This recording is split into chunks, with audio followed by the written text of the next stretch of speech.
এইটো আজি ৬-৭ বছৰৰ পৰা হৈ আছে। এই বিধায়ক হেৰি থাকোঁতেও চক্ৰ গগৈ থাকোঁতেও আপত্তি দিয়া হৈছিলে এপ্লিকেশ্যন নলা নৰ্মদাৰ কাৰণে, কিন্তু একো এতিয়ালৈকে তাৰ একো হোৱা নাই। 37 নেশ্যনেল হাইৱে কিনাৰত এইদৰে মাছ ধৰা হৈছে। বাল্টিটো দেখুৱাব চেষ্টা কৰিম আমি, বাল্টিটো দেখুৱাব চেষ্টা কৰিম, বাল্টিত মাছ।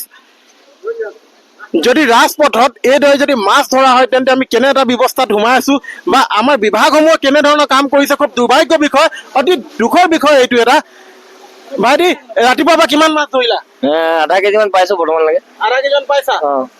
তেওঁ আজি তুমি এনে কি কাম কৰা বাৰু? মই গেজত কৰো, গেজ বন্ধ আছে বানপানীৰ কাৰণে। আজি পানীৰ কাৰণে গ্ৰেজ বন্ধ, তেওঁ এতিয়া কিবাটো কৰি খাব লাগিব, তেওঁ মাছ ধৰিছে। বহুবাৰ বহু ধৰণে এপ্লিকেশ্যন দিয়া হ'ল, বহু ধৰণে সমস্যাবিলাক জনোৱা হ'ল বিধায়কসকলক। জীৱন্তৰা ঘাটোৱা বাইদেউকো জনোৱা হৈছিলে, পৱন সিং ঘাটোৱাদেউকো জনোৱা হৈছিলে, চক্ৰদেউ গগৈ ডাঙৰীয়াকো জনোৱা হ'ল।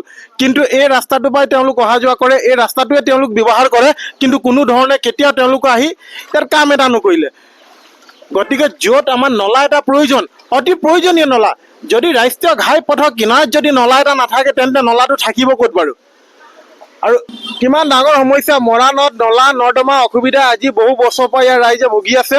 আজি কেইবা বছৰৰ পৰা একেটা সমস্যা, প্ৰতি বছৰে এইদৰে পানী হয় আৰু পানীত ডুব যায় এই অঞ্চলবিলাক। আপোনাৰ দোকান ক'ত? এইটো আমাৰ দোকান। আজি দোকানটো আপোনাৰ বন্ধ নে? বন্ধ নহয়, খোলাই আছে দোকানটো। আপোনাৰ দোকান ইয়াত কিমান দিনৰ পৰা আছে? আমি ইয়াত হৈ গ'ল 8 বছৰ হৈ গ'ল। এনেকুৱা পানী প্ৰথম বছৰ ৰাতি ভালকে দি দিলে আৰু এক ৰাতি ভালকে দি দিলে একদমটো বড় গেৰেজ বন্ধ হৈ যায়, আমাৰ আগফালে পানী হৈ যায়। এয়া প্ৰথম বছৰ নে আগতে এনেকুৱা হয়? আগতো এনেকুৱা, এই 4 বছৰ হৈ গ'ল এনেকুৱাই।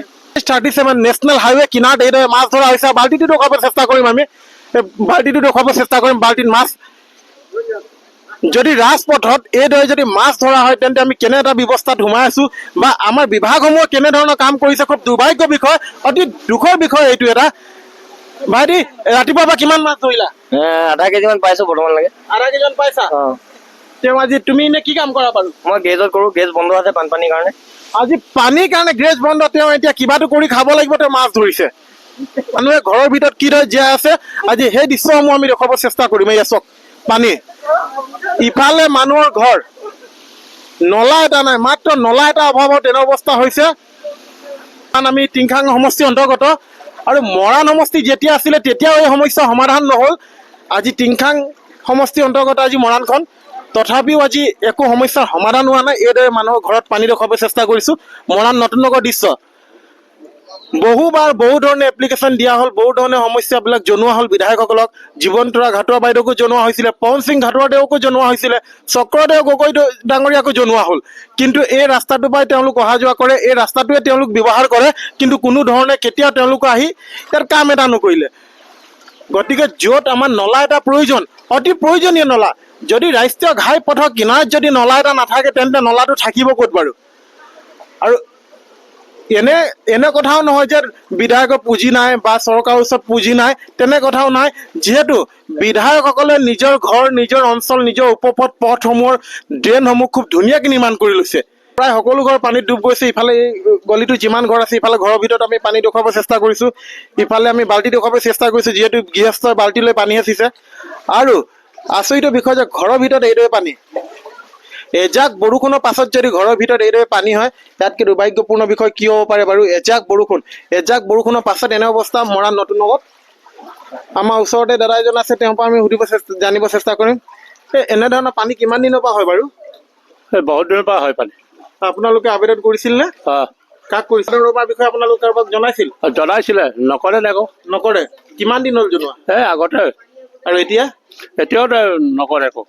ৰাইজে সকলোকে আবেদন জনায় বা মৌখিকভাৱেও জনায়, য'তে লগ পায় এটাই সমস্যা যে পানী হৈছে, সকলোফালে পানী। আৰু এই পানীৰ কাৰণে তেওঁলোকে বহু চেষ্টা কৰিছে যে এই পানী সমস্যাটো নিৰাময় হয়, কিন্তু কোনো ওচৰত নদী নাই, কোনো হ্ৰদ নাই, কোনো বিল নাই। এজাক বৰষুণৰ পাছত যেতিয়া এনেকৈ কৃত্ৰিম বানপানী হ'ব পাৰে তেন্তে তাৰ কাৰণে দোষী কোন? ইয়াতে আমি পদূলি এটা দেখুৱাব চেষ্টা কৰিছোঁ, দুৱাৰমুখ দেখুৱাব চেষ্টা কৰিছোঁ। ইয়াৰ ঘৰ দেখিব পাইছে আৰু ঘৰৰ ভিতৰত পানী দেখুৱাব চেষ্টা কৰিছোঁ। ঘৰৰ ভিতৰৰ পানী এইখিনি। যদি ঘৰৰ ভিতৰত এই বৰষুণৰ ফলত যদি এনেকুৱা পানী হয় তেন্তে ইয়াতকৈ দুৰ্ভাগ্য বিষয় একো হ'ব নোৱাৰে অঞ্চলটোৰ কাৰণে। আৰু বৰ্তমান আমাৰ বিধায়ক মহোদয় বিমল বৰা দেৱক আমি অনুৰোধ জনাম যে তেওঁ যাতে এই যোৱা তিনিটা কাৰ্যকালত যিবিলাক কাম নহ'ল সেইবিলাক কাম যাতে তেওঁ কৰে। কেইবা বছৰ হ'ল এই সমস্যা, এই বছৰৰে নহয় বহু বছৰ ধৰি এই সমস্যা হৈ আছে, বছৰ পাছত বছৰ। আজি ইয়াৰ ড্ৰেইনৰ কাৰণে কিমান এপ্লিকেশ্যন গ'ল প্ৰাক্তন বিধায়ক চক্ৰ গগৈ ডাঙৰীয়াৰ ওচৰত, কোনো ঠিক নাই, কোনো হিচাপ নাই। এই গলিটোতো তেওঁ সদায় ব্যৱহাৰ কৰে, কিন্তু এই গলিটোৰ পৰা অহা যোৱা কৰাৰ পাছতো এইখিনি দেখি নেদেখা ভাও জুৰিছে। গতিকে বিমল বৰাদেৱক আমি অনুৰোধ জনাম যে আপুনি এই সমস্যা সমাধানৰ কাৰণে অতি শীঘ্ৰে এটা ড্ৰেইনৰ ব্যৱস্থা কৰাই দেন। এয়া মৰাণ নতুন নগৰৰ ৰূপপুৰ পথ, আৰু এই ৰূপপুৰ পথে বহুত দিনৰ পৰা চেষ্টা কৰি আছে ইয়াৰ বাসিন্দাসকলে যে বিধায়ক বা বিষয়াসকলক জনাওক যে আমাৰ সমস্যাসমূহ। তেওঁলোকে জনাই আছে নিজৰ সমস্যাসমূহ আৰু কৈ থাকে, তেওঁলোকে আবেদন লৈ গৈ থাকে মাজে সময়ে বিধায়কৰ ওচৰত যে সমস্যাসমূহ সমাধান হ'ব লাগে, ৰাস্তা হ'ব লাগে, নলা হ'ব লাগে, পদূলি ঠিক হ'ব লাগে। কিন্তু সমস্যা এনেধৰণে ইয়াত দেখুৱাব চেষ্টা কৰিছোঁ। এয়া চব NH 37 আৰু NH 37ৰ ভিতৰত পথসমূহ এনেধৰণৰ। এতিয়া দুৰ্ভাগ্যৰ বিষয় যে ৰাষ্ট্ৰীয় ঘাইপথৰ কিনাৰত যদি এইদৰে যদি নলা নৰ্দমাৰ অভাৱ হয়, তেন্তে ইয়াতকৈ দুখিত বিষয় কি হ'ব? যিহেতু মৰাণ টাউনত লাগি থকা অঞ্চল এইবিলাক মৰাণ নতুন নগৰ তিলৈ পঞ্চায়তৰ অন্তৰ্গত।